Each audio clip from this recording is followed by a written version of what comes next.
भूतिया railway station. कुसुम और दीपक दोनों भागते हुए स्टेशन की ओर आते हैं और स्टेशन के अंदर आकर एकदम से रुक जाते हैं। हाँ, अजीब, जल्दी से जाओ और 2 टिकट लेकर काउंटर से जल्दी आओ। वैसे ही बहुत देर हो चुकी है, देखो ना 12 बज गए हैं। ट्रेन कभी भी आती होगी, जल्दी जाओ। हाँ कुसुम, मैं जल्दी से टिकट लेकर वापस आता हूँ। वैसे मुझे कुछ समझ नहीं आ रहा, यहाँ एक भी आदमी नहीं है, दूर दूर तक किसी इंसान का नामो निशान तक नहीं। इतने में तभी एक काली बिल्ली दीपक के ऊपर आकर बैठ जाती है और दीपक उसे तुरंत झटक देता है। ए, हट यहाँ से, हश। अरे ये बिल्ली कहाँ से आ गई? अभी तो नहीं थी यहाँ। सच कहूँ दीपक, मुझे तो कुछ भी ठीक नहीं लग रहा। पहले तो यहाँ पर किसी का ना होना और ऊपर से बिल्ली का इस तरह से तुम पर झपटना कुछ ठीक नहीं लग रहा मुझे। अब देखो कुसुम, तुम ज्यादा मत सोचो। मैं बस टिकट लेकर अभी आया, तुम बस यहीं मेरा इंतजार करना। इतना बोलकर दीपक अपना बैग कुसुम के पास रखकर ही वहाँ से चला जाता है। कुसुम वहीं सीट पर बैठी होती है। उसकी सांस मानो बहुत तेज चल रही थी।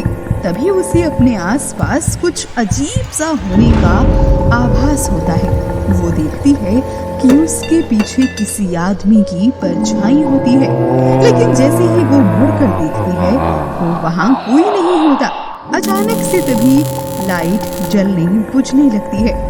कुसुम बहुत ज्यादा डर जाती है। कौन है? कौन है यहाँ?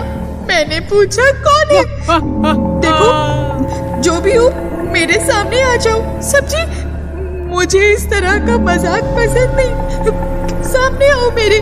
कौन हो तुम? लेकिन कुसुम के इतना कहने पर भी कोई उसके सामने नहीं आता।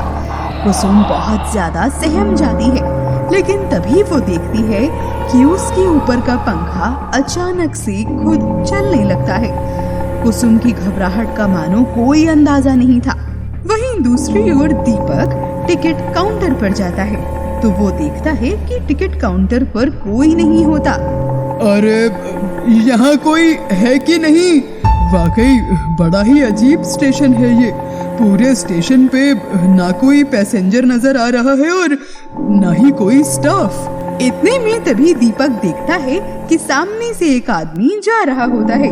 दीपक उसे आवाज लगाकर पूछने लगता है। अरे भाई साहब सुनिए, ये स्टेशन पर कोई नजर क्यों नहीं आ रहा? आप कुछ बता पाएंगे क्या? इतना सुनते ही वो आदमी पीछे मुड़ता है, लेकिन उसे देखकर मानो दीपक के होश फाख्ता हो जाते हैं, क्योंकि उस आदमी का धड़ उसके शरीर से अलग होता है। उसे देखकर दीपक वहाँ से मानो भागने लगता है और भागते भागते तुरंत कुसुम के पास आता है। अरे कुसुम, उठो और जल्दी चलो यहाँ से। ये स्टेशन ठीक नहीं है, ये एक भूतिया स्टेशन है कुसुम। मैंने अभी एक आदमी को देखा और उसके शरीर से उसका धड़ अलग था और यहाँ कोई आदमी है भी नहीं। ये जगह ठीक नहीं है कुसुम। अब उठो भी, इस तरह से बैठी मत रहो कुसुम। चलो, ये जगह ठीक नहीं है, जल्दी करो। इतना बोलकर दीपक कुसुम का हाथ पकड़कर उसे उठाने लगता है। तभी कुसुम दीपक की ओर उसे घूर कर देखती है। उसकी आंखें पूरी तरह से लाल हो चुकी थी, क्योंकि अब वो चुड़ैल में बदल गई थी। दीपक जैसे ही पीछे हटता है तो वहाँ पर उसे कुसुम की लाश पड़ी हुई दिखाई देती है। कौन कुसुम? मैं कोई कुसुम नहीं हूँ, मैं तो दीपिका हूँ, दीपिका। और अब तू भी मरेगा, जैसे तेरी पत्नी मरी है, समझा? मैं किसी को नहीं छोड़ूंगी। यहाँ आने वाले हर शख्स को मार दूंगी। तुम सब खूनी हो, एक एक को चुन चुन कर मारूंगी। ऐसा सुनते ही दीपक तुरंत उसका हाथ झटक कर वहाँ से भागने लगता है और स्टेशन से बाहर जाने वाले रास्ते की ओर आता है, पर वो स्टेशन से बाहर निकल ही नहीं पाता। उसके पैर उस स्टेशन से मानो आगे ही नहीं बढ़ रहे थे। अरे ये क्या हो रहा है? मैं बाहर क्यों नहीं जा पा रहा हूँ? मेरे पैर ये भला आगे क्यों नहीं बढ़ रहे हैं? इतने में उसकी नजर वापस से पीछे जाती है, जहाँ से वो चुड़ैल आ रही थी। मैं सब समझ गया। कुसुम को इसी चुड़ैल ने मार दिया है, और अगर मैं भी यहाँ से जल्दी ही नहीं निकला तो मैं भी नहीं बच पाऊंगा। ये चुड़ैल मुझे भी मार डालेगी। इतने में दीपक को ट्रेन के आने की आवाज सुनाई देती है और दीपक सब कुछ भूलकर प्लेटफॉर्म की ओर भागता है। अगर मैं इस ट्रेन में बैठ जाऊं तो शायद भूतिया स्टेशन से बाहर निकल सकता हूं, नहीं तो अगर मैं यहीं पर रह गया तो फिर तो मेरा मरना तय है, जैसे मेरी कुसुम मर गई। कुछ ही पलों में तभी ट्रेन आकर स्टेशन पर रुक जाती है। दीपक उस ट्रेन में चढ़ जाता है और एक सीट पर जाकर बैठ जाता है और सुकून की सांस लेता है। चलो कुछ तो राहत मिली। बस अब जल्दी से इस स्टेशन से बाहर निकल जाऊंगा और इस चुड़ैल से भी मेरा पीछा छूट जाएगा। ऐसा सोचकर दीपक खुश हो ही रहा था कि वो चुड़ैल अब उसके पीछे नहीं है, लेकिन तभी उसके साथ ऐसा कुछ होता है जो उसे ये एहसास दिला देता है कि वो कितना गलत था। अचानक से ट्रेन की लाइट जलने बुझने लगती है और किसी के जोर जोर से हंसने की आवाजें आने लगती हैं। तूने क्या सोचा था कि तू मुझसे बचकर चला जाएगा? तू मुझसे नहीं बच सकता।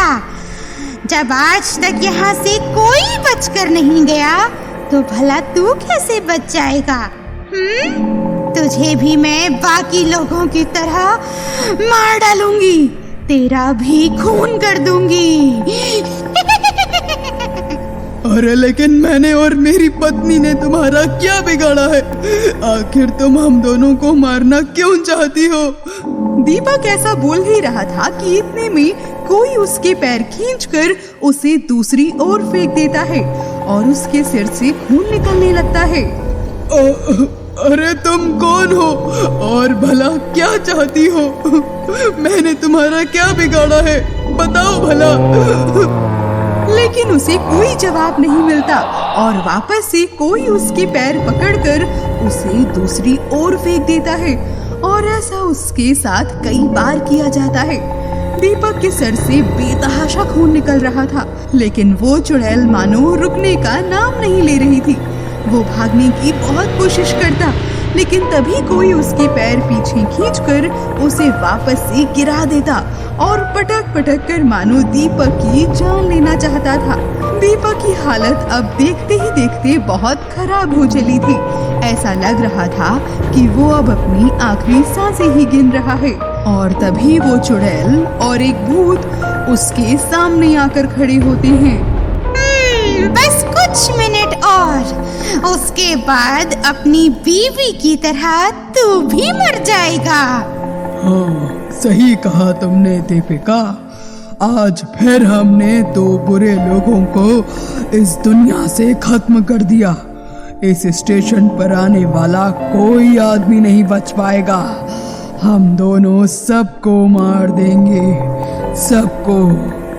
अरे लेकिन मैंने आज तक किसी का कुछ नहीं बिगाड़ा और ना ही मेरी बीवी ने, तो भला तुम हमें मारना क्यों चाहते हो? आखिर हमारी गलती ही क्या है? तुमने नहीं बिगाड़ा, लेकिन तुम्हारे जैसे किसी इंसान ने तो बिगाड़ा है ना, जिसकी वजह से हम लोगों की इतनी बुरी तरह से मौत हुई। एक दिन की बात है, मैं और मेरे पति संजय इसी स्टेशन से अपने गांव जा रहे थे, पर स्टेशन पर बैठे कुछ लड़कों ने मेरे साथ बदतमीजी करना शुरू कर दिया।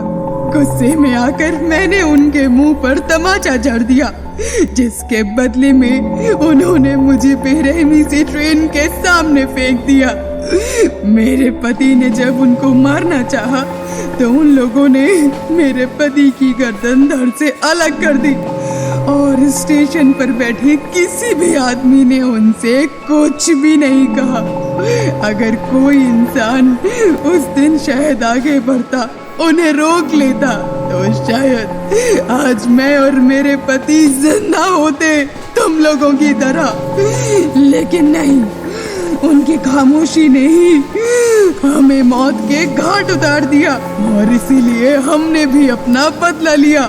उन सभी लोगों को उसी दिन मार दिया और उसके बाद से यहाँ कोई नहीं आता। हम उनमें से किसी को नहीं छोड़ते। जो भी यहाँ आता है सबको मौत के घाट उतार देते हैं। समझे तुम? अब देखो, मुझे तुम्हारी बातें सुनकर बहुत दुख हुआ और अब तो तुम अपनी मौत का बदला उन लोगों से ले भी चुके हो, तो फिर बाकी और लोगों को भला क्यों मार रहे हो? हम इसलिए तुम सबको मार रहे हैं क्योंकि हर इंसान एक जैसा ही होता है। सबके सब खुदगर्ज हैं, इसीलिए हम किसी को नहीं छोड़ेंगे, किसी को भी नहीं। मैं भला अब तुम लोगों को कैसे समझाऊं? तुम दोनों एक बुरी आत्मा बन चुके हो और भगवान तुम्हें इसकी सजा जल्दी ही देंगे, देखना तुम। हम किसी से नहीं डरते, हम सबको देख लेंगे। जो भी हमारे रास्ते में आएगा, हम किसी भगवान को नहीं मानते, किसी को नहीं। ऐसा बोलकर जैसे ही वो चुड़ैल दीपक का गला पकड़ने लगती है, वैसे ही दीपक तुरंत हनुमान चालीसा का जाप करना शुरू कर देता है और वो दोनों चुड़ैल और भूत उसे अब छू तक नहीं पाते। जिसके बाद दीपक उस स्टेशन से ऐसे ही करते हुए बाहर आ जाता है और बाहर आकर वहां पर वो एक बोर्ड लगा देता है कि ये एक भूतिया स्टेशन है और यहाँ कोई कभी ना आए। जिस तरह उसने अपनी पत्नी कुसुम को खो दिया, कोई भी अपने परिवार को खो सकता है। और इतना समय बीत जाने के बाद भी आज भी इस स्टेशन पर वो चुड़ैल और भूत लोगों के आने का इंतजार कर ही रहे हैं।